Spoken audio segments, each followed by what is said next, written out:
This is the Daily Wrestling News for February 16th, 2021, and we are powered by the Eastern Observer. My name is Ryan Joy, and I'm coming to you live from Minutes to Bell Time Studios on the beautiful Treasure Coast of the Sunshine State. And I am joined by the Salesman of Fun, Headbang Club, Travis Severance. Travis, how are you? And Travis has bounced out of the studio right off the bat. I don't know if he had a power outage or something like that, but let's give him a second to get back in. It is our 50th episode. Al is chiming in to mention that. So happy 50th. While we wait for Travis to come back, let me tell you about today's show. We have a whole lot to get through, so I do hope he comes back. Here he is. We're going to start the show with the ridiculously random non-wrestling audience needs to know you better question of the day. We are going to update everybody on the Elimination Chamber based on Raw from last night. We are going to talk through AEW, the World Title Eliminator, Dynamite this week, take a quick look at MLW and Impact, and there's a boatload of news, so we really can't waste any time. Travis, are you ready, sort of? I hope so. Welcome back to the show. Thank you. Ring the bell, and we'll get to that ridiculously random question. Today's ridiculously random non-wrestling audience needs to know you better question of the day is brought to you by Pro Wrestling Pick'em, a place where you can join or host a Pick'em league to test your predictive skills in the world of pro wrestling. Create an account and join a league now at prowrestlingpick'em.com so you can play against your friends or play against the universe. And I want to mention to folks, if you've been hearing me talk about Pro Wrestling Pick'em and you're not in there playing right now, I recommend everybody go in and play now. The season's going to restart basically after WrestleMania. So get your practice reps in now, and then you'll be ready to go at the start of the season, which is literally coming right up. And Travis, your question today is, what was your favorite Kool-Aid as a child? And I'm looking for not the flavor, but the color, because that's how we speak in Kool-Aid. I think I'm a purple Kool-Aid guy. I enjoyed myself some purple Kool-Aid. It felt like when I was growing up, like two colors were misrepresented, like when it comes to ice pops and things like that. And it was blue and purple were like the sought after one. So I definitely a purple guy. Yeah, and I have the irony of the join the Dark Order purple Kool-Aid business is not lost on me with that answer. Oh, 100%. 100%. I liked the pink lemonade, actually. Pink lemonade, also a classic. Yeah. So we are fully secure. You're purple, I'm pink. Mm-hmm. Let's move on to talk some wrestling. Sounds good. All right. So let's start with Elimination Chamber.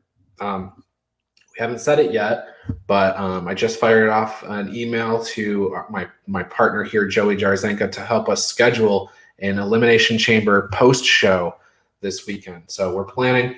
Travis and I are planning to go to WrestleMania, and we did a Royal Rumble post show. So we thought, let's try to hit these pay-per-views in the middle and do post shows for them. But in light of that, let's talk about our lineup.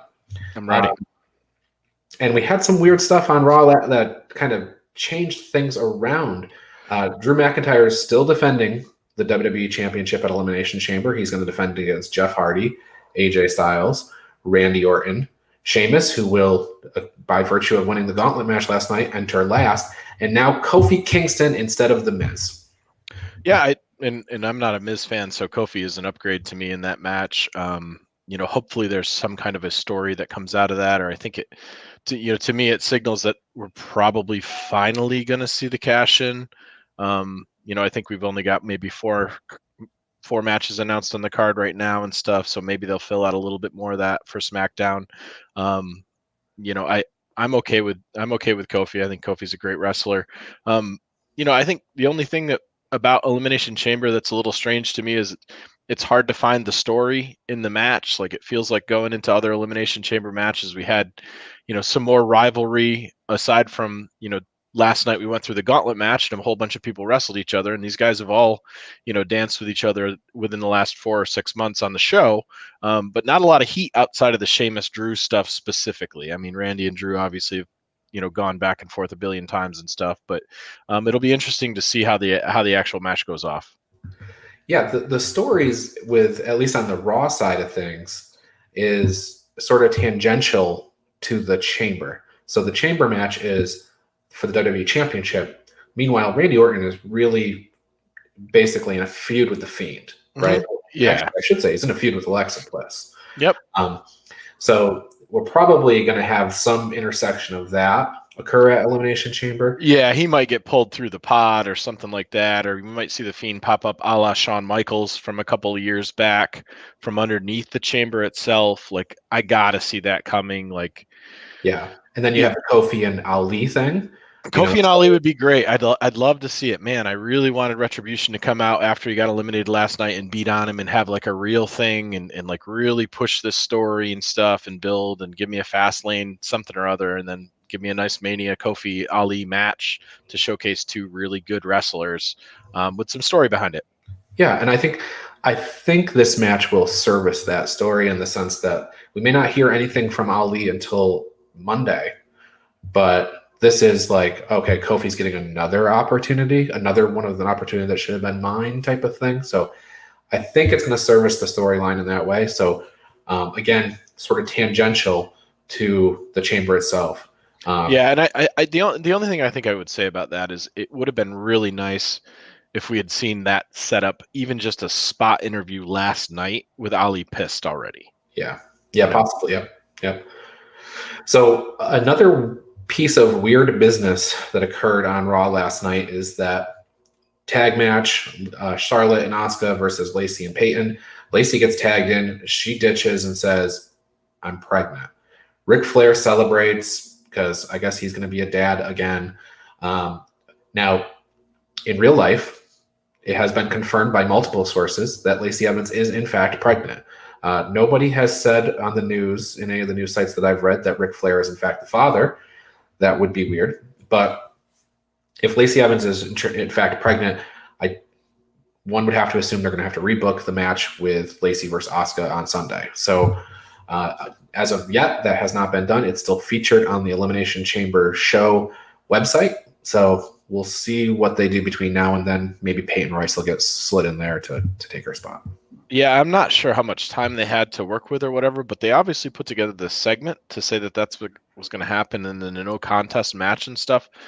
I would have liked a little bit more clarity as to what's going on, as opposed to like, I'm concerned that we're going to see, Booker T and the gang are going to announce the change for that match just before, and it'll be fine. I'm just like, Asuka as the women's champion, it just does not feel like she's been respected or very revered during this run the last couple of weeks on the show.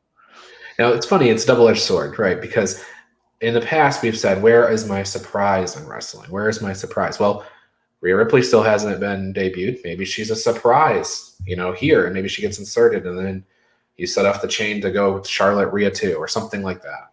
That's my best possible payoff would be Rhea taking that spot. Yeah, exactly. I would forgive them for all of this Lacey Evans Flair story if Rhea Ripley versus Asuka was the payoff in Elimination Chamber. Well, and listen, Mania, I would like to see Asuka Charlotte too, but I'll also take Rhea Charlotte or Rhea Asuka. Any of that's any combination would be great. So, I will give them the benefit of the doubt, and hopefully on Sunday we'll be talking about something great that comes out of this. We'll see. We'll see. Okay, one more. So on the Raw side, we also have Lashley, Keith Lee, and Riddle. They're going to be facing off for the United States Championship this Sunday. And we'll see what happens there. On the SmackDown side, we have basically two matches announced. You have the Elimination Chamber match, and then you have the winner of the Elimination Chamber facing Roman Reigns for the Universal Championship that night. In the Chamber, Jey Uso, Cesaro, Kevin Owens, Daniel Bryan, King Corbin, and Sami Zayn.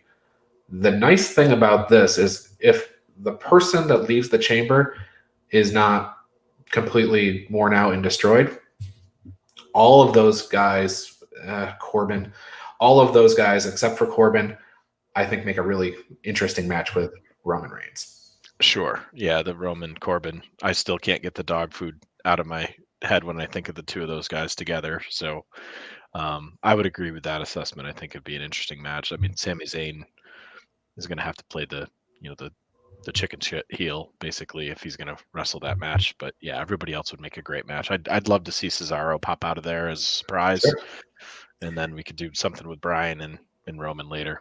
And we still don't know what's happening with Edge, Royal Rumble winner. So he's going to have to, stake his claim at some point of who he's going to face, whether it's the winner of the Raw Elimination Chamber match or if it's the, whoever walks out with the Universal Championship. So, there could be implications there. I don't see any scenario where Roman loses the title though. So I don't see that happening either. It could.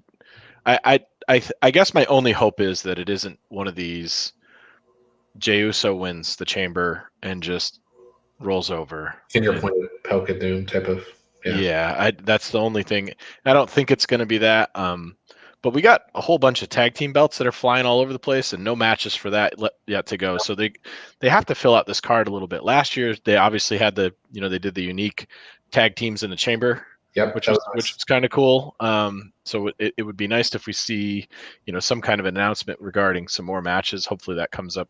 Hopefully we see a little bit of that more of that fleshed out on Friday with SmackDown. And honestly, I don't know if we will. This Takeover show we just watched was 2.5 hours, which I didn't mind. A short show like that, that was fine. The WWE shows even recently have Royal Rumble. I think was only like 4 or 5 matches, because these Elimination Chamber matches take a while if they go 5 minutes between pod release. So yeah, maybe we won't see another match except for the Lacey substitute. Sure, I guess it's possible we could go into it 4 matches, and then maybe if there's if Miz cashes in, that would be our 5th. Yeah. Yep. All right, let's move on from Elimination Chamber. That's this weekend again. I think we're going to do a post show on Sunday as post show sounds great. We had a lot of fun with everybody last time when we did that, so it should be a good time. Absolutely. So on the AEW side of the house, yesterday started the Women's World Title Eliminator Tournament from Japan. We had 4 first-round matches. Actually, all the people who advanced were people that we've seen in AEW before. Some of them, it's been a long time since we've seen them. But again, all of them are AEW talents that we are aware of. Yuka Sakazaki, Emi Sakura, Ryo Mizunami, and Aja Khan advance. And we saw some interesting personalities. I think Maki Ito kind of was came out singing and stuff like that. And I was like, oh, she's going to advance for sure. So I think the disappointment for the marks across the world was Maki Ito getting knocked out. She's very popular to that crowd, and I agree she would be somebody that's super compelling. Going into it, if you've never seen Joshi style wrestling and you've never experienced Japanese female wrestlers, it is going to be a presentation that you're not familiar with. It doesn't feel like American wrestling style. Japanese wrestling on the women's side is as much about the theater and the dance and the orchestration and the choreography as it is anything else. They go above and beyond with their costumes and their entrances and stuff like that, and their facial expressions, and they do their best to try to make each other as unique as possible. So if you're not familiar with going into it, it's kind of like watching your first luchador AAA tag match where it's like the Wild West. It just doesn't feel like it's the same sport. But man, if you sit back and you just watch it and you take it in from the perspective of this is a different presentation, and you see some of the moves that some of these gals do, they're crazy. Like, I don't know how some of the guys haven't adopted some of these things, and it's super interesting. But there's definitely a lot more theater to it. There's a lot of athleticism, and I think they did a really good job, at least for this first round, pairing up dance partners. Yes, like the styles work together with each other. They did a really good job, and I mean, we have, there's significant size difference between the women that were working this match when we end up getting back down to whoever the finals ends up being. Yeah, and one thing I will say for AEW's women's division, if they had these wrestlers all this time, I don't think they would have been getting the criticism that they've been getting. These 8 women put on a good show with no audience, no crowd, very small room, but it was high energy and fun the whole time. Yeah, I mean, it's interesting. We're coming in from our American perspective, and we haven't watched any of the presentation or the programming that any of these gals are on. Then you're just unfamiliar with, some of the small stuff. Like Maki Ito had her crowd of fans around the outside of the ring, and you actually felt the cheering and the screaming, and that was kind of a part of her deal. So if you're just unfamiliar with the small nuances of it and you just watch it as it is, then it's not going to look like anything you've ever seen, and that's not necessarily a bad thing. Right. Right. It is hard to try to blend that style in from time to time, and we see the same thing when the Japanese wrestlers come over and they try to blend their style in with the American wrestling. It's completely different. So it takes a little bit of a couple of reps to figure out how to mix this kind of oil and water at times. And so I mentioned Yuka Sakazaki got a win here. She's advancing. She last year around February timeframe, she was starting to get a couple of matches on Dynamite and Dark, and I think even on, in fact, I know on AEW Revolution, she was at least on the pre-show, and she has a win currently over Britt Baker. Mm-hmm. She advances. She'll be facing Emi Sakura in the second round. Emi is sort of a hardened veteran. Emi is like the Serena Deeb Yes. to Japanese women's wrestlers. She's trained many of them. Yep. Good analogy. And then Yeah. Ryo Mizunami is like she was also awesome. way back Double or Nothing. She was on that show in a 6-person tag, and she's facing Aja Kong in the second round. I think that's matched up pretty well. Her ability to find the live camera and emote is better than most of the guys that I see wrestling. She's just very, very good about that. But yeah, I think that match should be a lot of fun this next round for sure. So we don't know if that's going to be on YouTube next week or what they're doing, but we basically have 2 matches left on the Japanese side of the bracket before we have to worry about the finals. Yep. So. Okay, and then to preview Dynamite this week, sticking with the tournament, the return of Riho. She's facing Serena Deeb, who you just mentioned, in an opening round of the Eliminator tournament.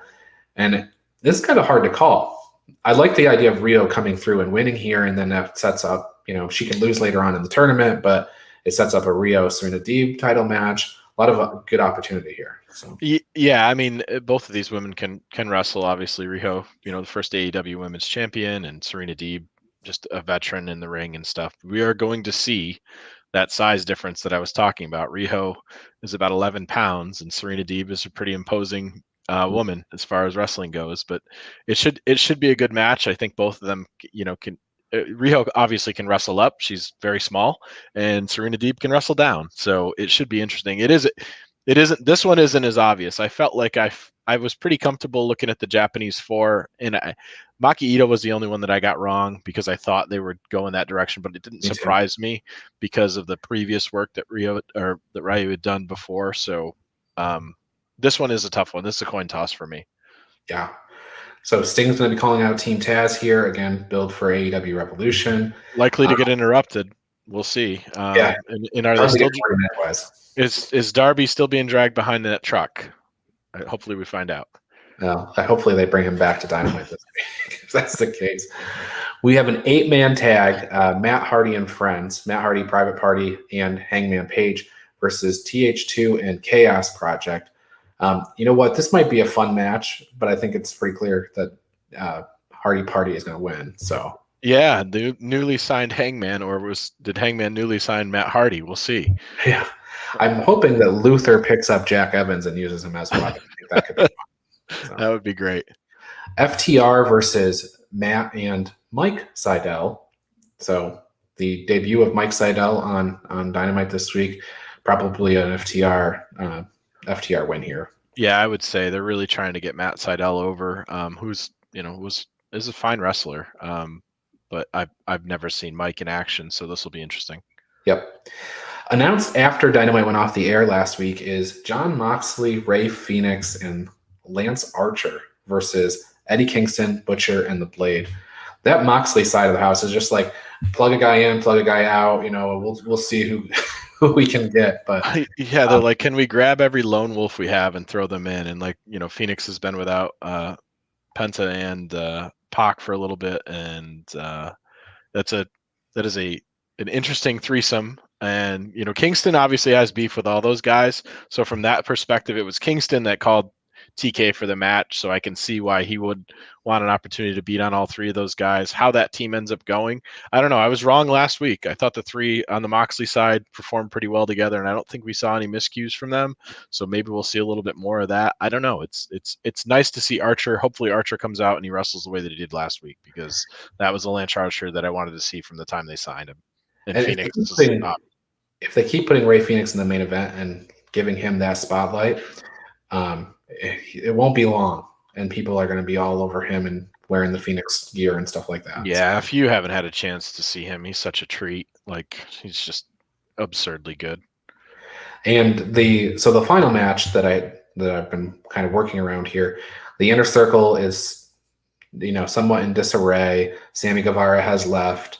Jericho and MJF are getting a tag title match against, I think, the Young Bucks at AEW Revolution, but the Young Bucks have challenged Santana and Ortiz to a championship match on Dynamite this week. So it could be that we see Santana and Ortiz versus MJF and Chris Jericho. I don't think so, but well, it's interesting, right?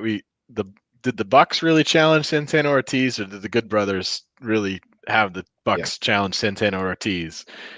So I think it was the invisible hand. If we're 100%, without a doubt. It would be an interesting swerve to see Santana Ortiz go over here on the Bucks. It certainly gives them the ability to not have the Bucks Good Brothers match that I think we're working towards not be for the AEW, not be title versus title kind of match. Yeah. Because I think based on the way that they're telling this story, I think the Bucks are kind of eventually get fed up with how they're being treated by the other side of the house there. But who knows? I mean, the Bucks have been kind of gray more than anything the last 6 months or so. So either way, I'm thrilled to see Santana Ortiz in a legitimate tag team match. It has been a long time, and those two are another ones. When they were signed and they were brought over, I'm like, this is going to be great. And with the pandemic and all that other stuff, we haven't gotten to see them in regular old tag team match in a long time, and they're really, really good. So yeah, and I think it would be really interesting to me to see Santana Ortiz win here, take these titles. That you have your Santana Ortiz Jericho MJF match at Revolution. We're about 3 to 4 weeks away from Revolution now, so we need to fill out the rest of that card. And Good Brothers versus Bucks on the undercard. That sounds good. Yeah, I'll take that all day. Absolutely. I don't usually pump up the dark AEW dark matches on this show, but if there's something interesting, I'd like to bring it up. So, John Moxley versus John Cruz is tonight. John Cruz is Serpentico, but that's his maskless persona. So, Renee Michelle, who is Drake Maverick's wife in life and storyline, she will be facing Shanna tonight. So Renee Michelle was on the AEW Women's Tag Team Tournament, so she makes a return to AEW here tonight. Eddie Kingston will also be on Dark this week. He's facing Aaron Solo. And then Butcher and the Blade, they have Jake St. Patrick and Sage Scott. So again, Jake St. Patrick's one of these South Florida guys that I've been following. So he is going to hopefully hopefully Jake lasts longer than he did against Brian Cage, because that was a real beatdown. And yeah, that's true. The poor guy's been fed to the Lions. Oh. Yeah, I guess they're testing to see if he can work against the biggest guys in AEW. Yeah, here, take on these juggernauts and make sure you can take bumps, kid. Yeah. All right. So on the AEW Dynamite and NXT pre-show of Major League Wrestling this week, we have a bunch of stuff lined up, including Rocky Romero. He is going to be facing Gringo Loco. And TJP has a one-on-one interview with Alicia too. But the reason I kind of bring those up together is the fact that we are seeing all over the non-WWE wrestling landscape of these companies that are working together and sharing talent and stuff. So Rocky Romero is a New Japan guy. Like there is not a more New Japan guy than Rocky Romero. And he's working on Major League Wrestling this week. Yeah, Rocky has been all over all of New Japan. He's done strong stuff. He's on commentary a lot. He's done tag team stuff. He's a pillar there.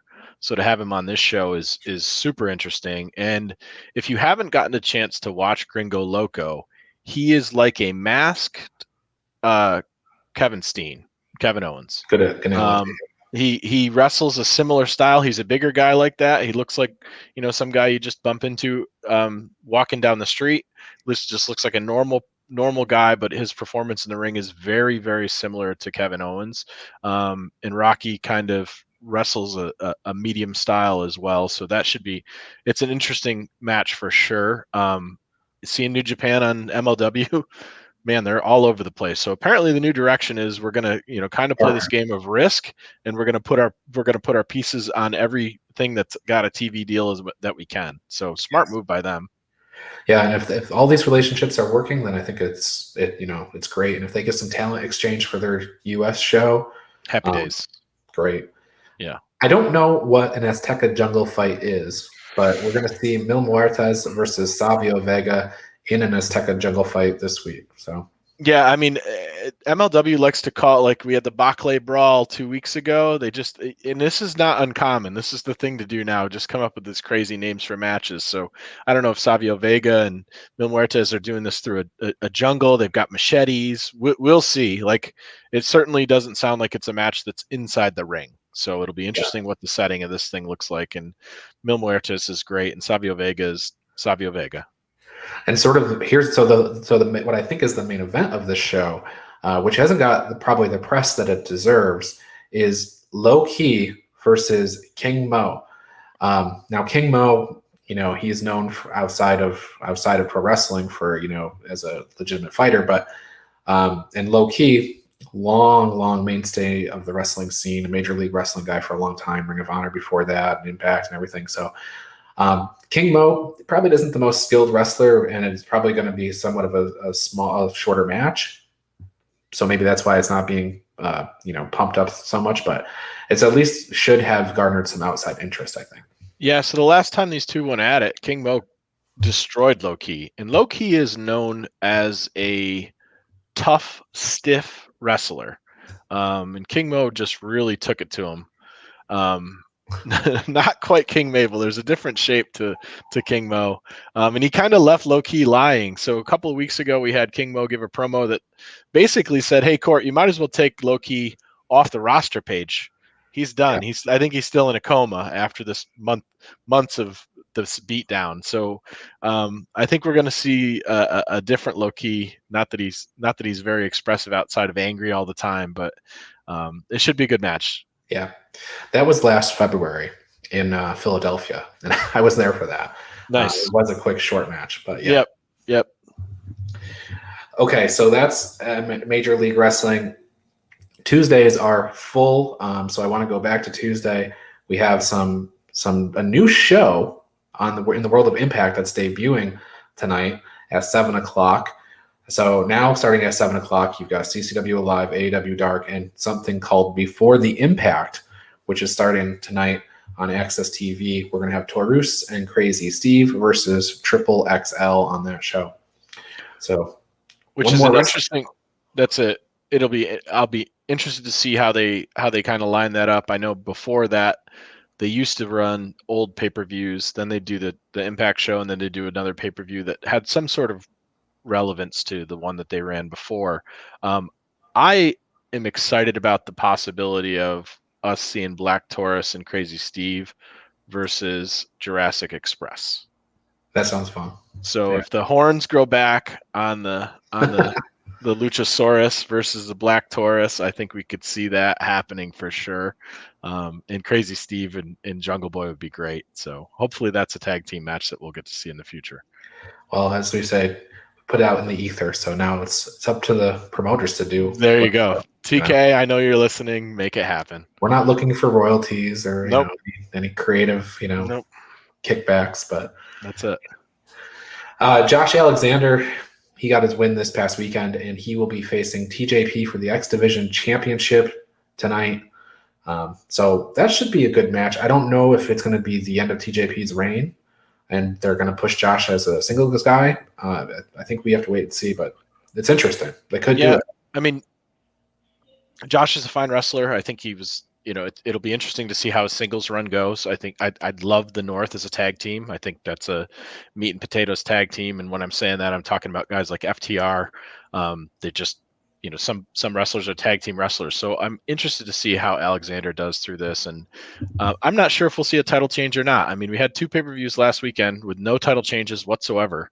And you could say the same about the 4 opportunities for New Japan as well. So we didn't have nobody walked away with anything new.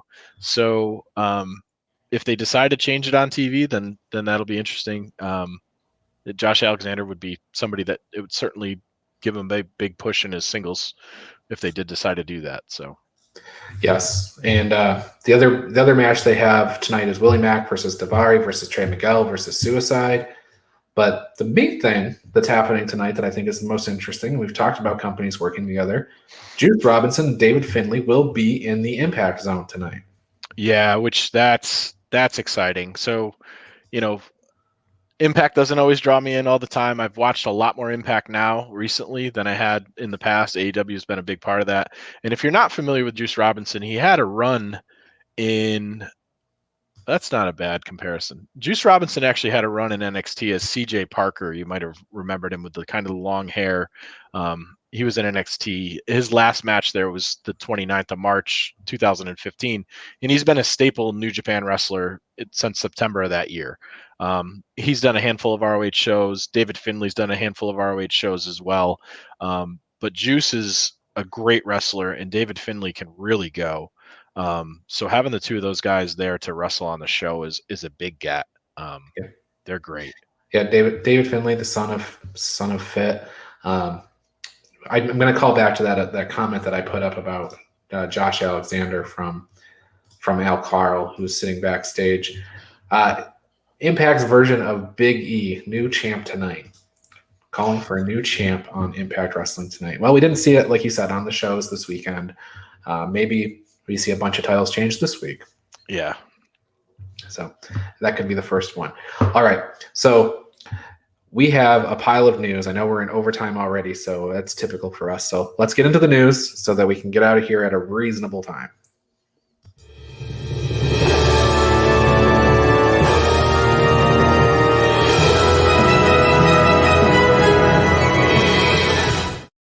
The news is brought to you by the free Body Slam Brigade newsletter. Each week I compile the week's top wrestling stories, put them all in a quick-to-read email that's divided up by company. Nearly 4,000 people are getting this free newsletter each week. And in addition to the top stories, the newsletter keep you up to date on everything we're doing. It's the best way to make sure you don't miss a thing. The issue comes out every Friday at 11 a.m. or noon, and it's free. Sign up now at bodyslambrigade.com. Okay, news, lots of it. Ring of Honor has announced their 19th anniversary pay-per-view. It's going to take place on March 26th. We don't have any matches yet. It'll be the first pay-per-view since Final Battle in December. And then New Japan Pro Wrestling has announced the cards for their next big shows, Castle Attack Night 1 and Night 2. Night 1 is highlighted by 5 singles matches: Yoshihashi versus Tonga Loa, Hiroki Goto versus Tama Tonga, Toru Yano versus Chase Owens in a KOPW Interim Championship match. We don't know the stipulation yet. Voting should open soon. Tomohiro Ishii versus Jay White, and Kazuchika Okada versus Evil. So 5 singles matches. Only one of them has a title even remotely close to it. But they set some of the Yoshihashi, Goto, and God matches. They set up the tag team title match will be on the next night. So yeah, there's a lot of titles on the next night. It's heavy. It's yes. I think 1, 2, 3. We got four title matches on the next night.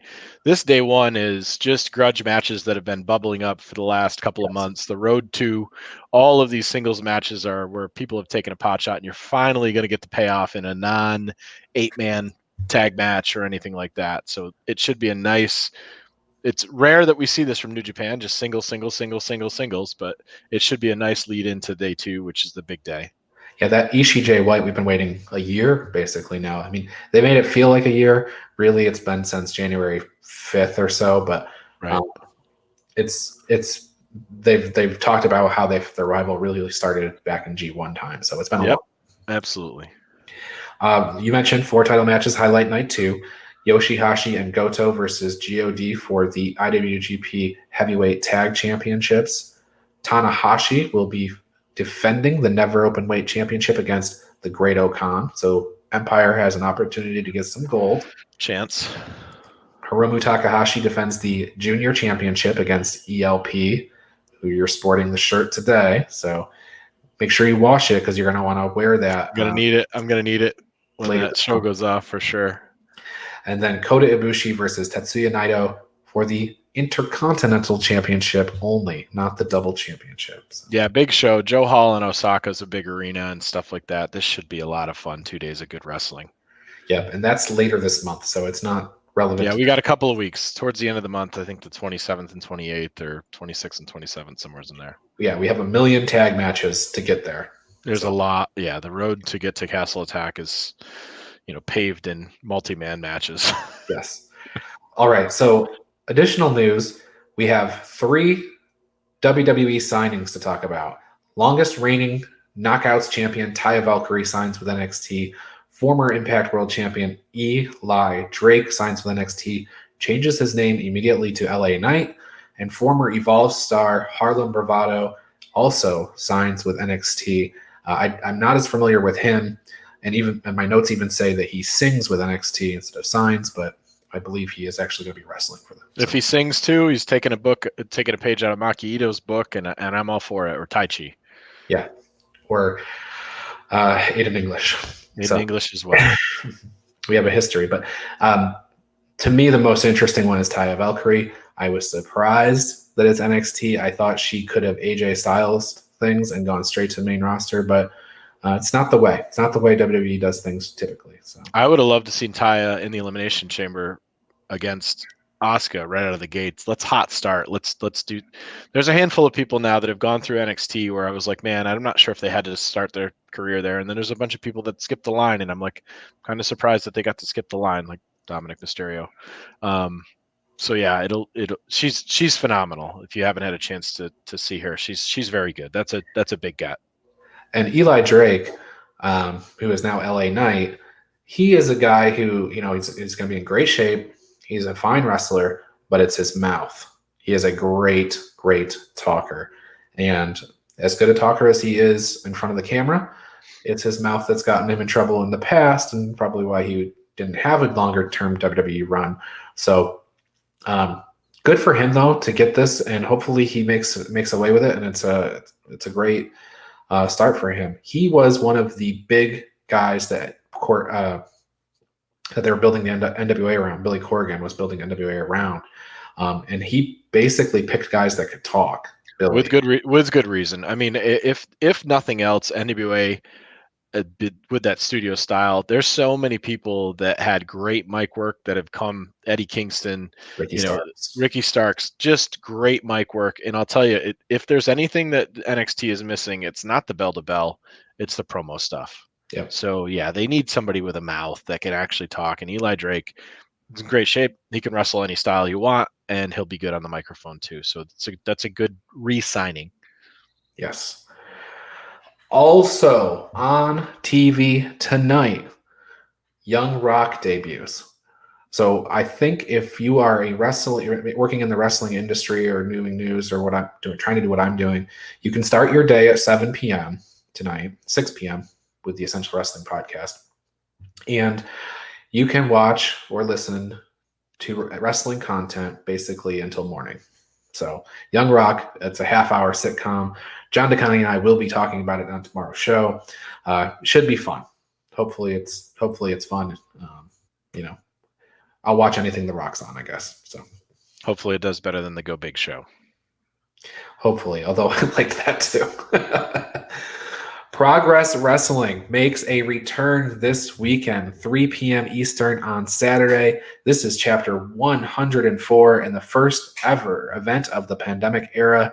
It is the Natural Progression Show. It will, of course, air on Demand Progress, but also on the WWE Network.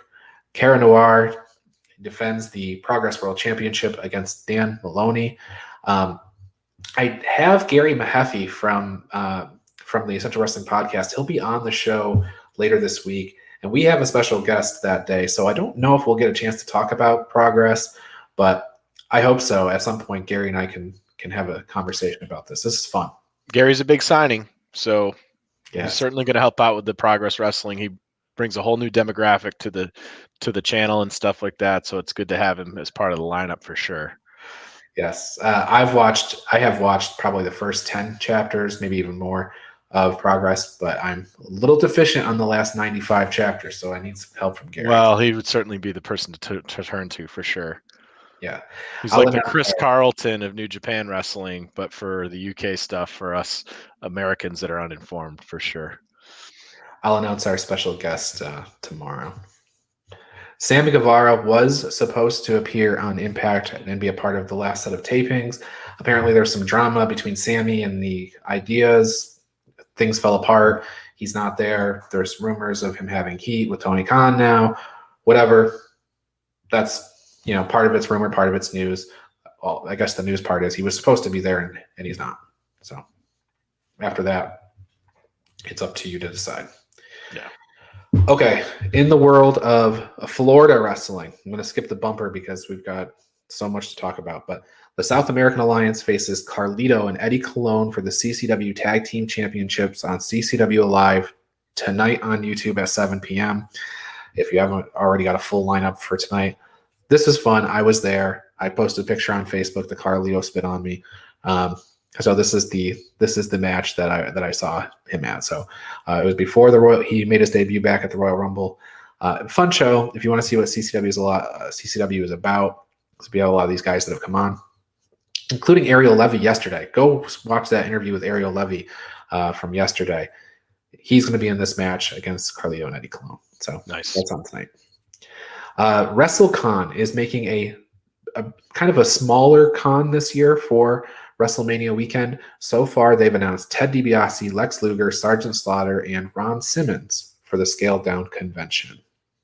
That'll be the Westin in Tampa.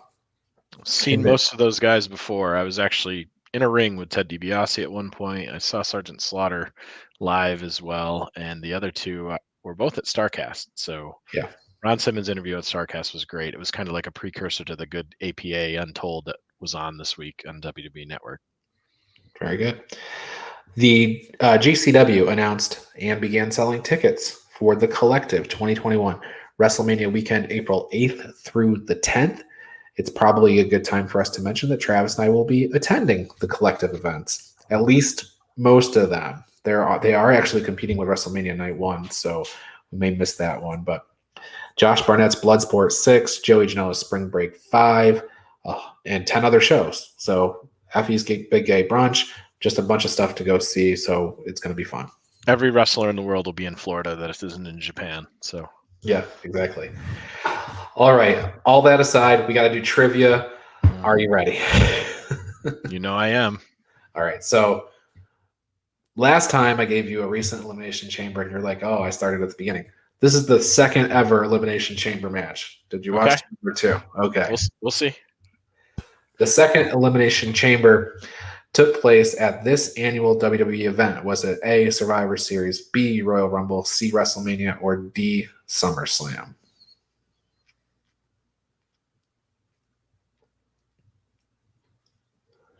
Royal Rumble.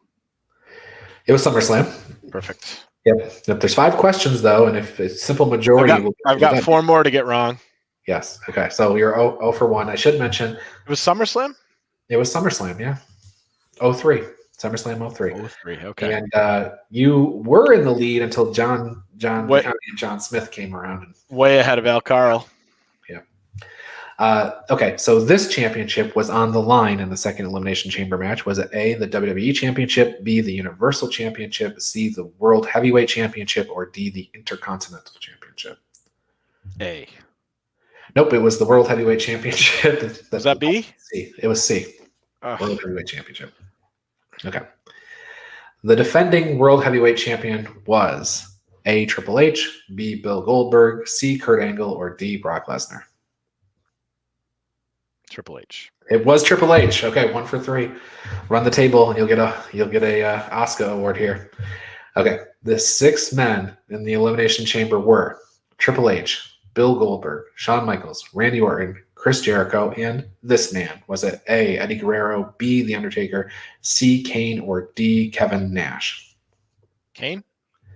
Kevin Nash. Kevin Nash. He was also the first out. Yeah. He made it in an Elimination Chamber. That's surprising to me. I love Kevin, but I didn't realize he was in an Elimination Chamber. Good for him.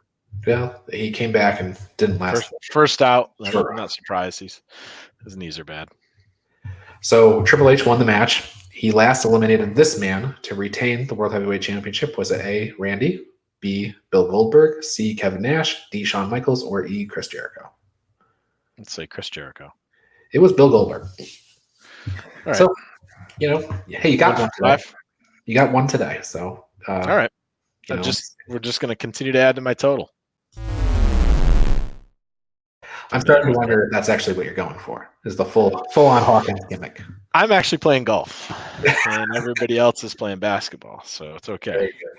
Well, before we get out of here, check out the new Chair Shot t-shirt. The Chair Shot is our featured shirt this month at $20. The shirt not only features a steel chair, but it's also a steal of a deal. It already comes in the super soft style. No upcharge for that. All sizes are the same price. No upcharge for sizes above 2X. And you can get it in a bunch of different colors. I wrote a bare bones story to go with these characters that you can get for free at minutesbelltime.com. The shirts are better than the story. Nice.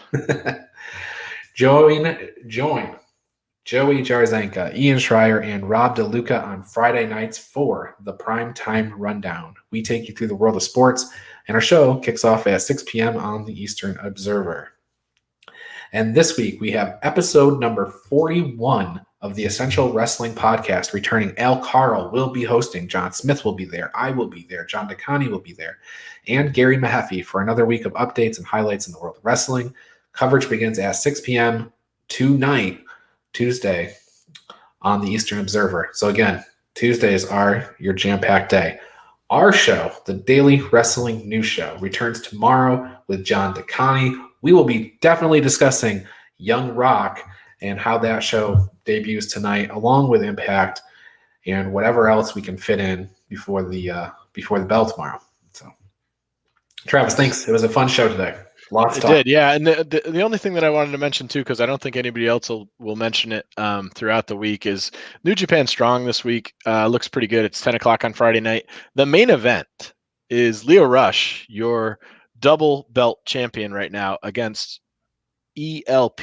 So that should be a really good match. If you got some time at 10 o'clock on Friday night, feel free to pop on and take a look at that. The rest of that card is stacked too. You've got Ray Horace in there and the gang. So New Japan Strong, 10 p.m. Friday nights. And you're going to want to incorporate that into your routine each week anyway, because Moxley versus Kenta is coming. 26th, get ready.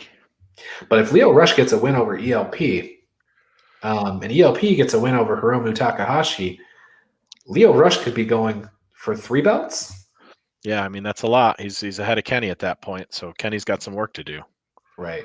Well, I will say I happen to know that Maryland Championship Wrestling's Rage TV champion is Lio Rush. That's true. That's true. I forgot about that.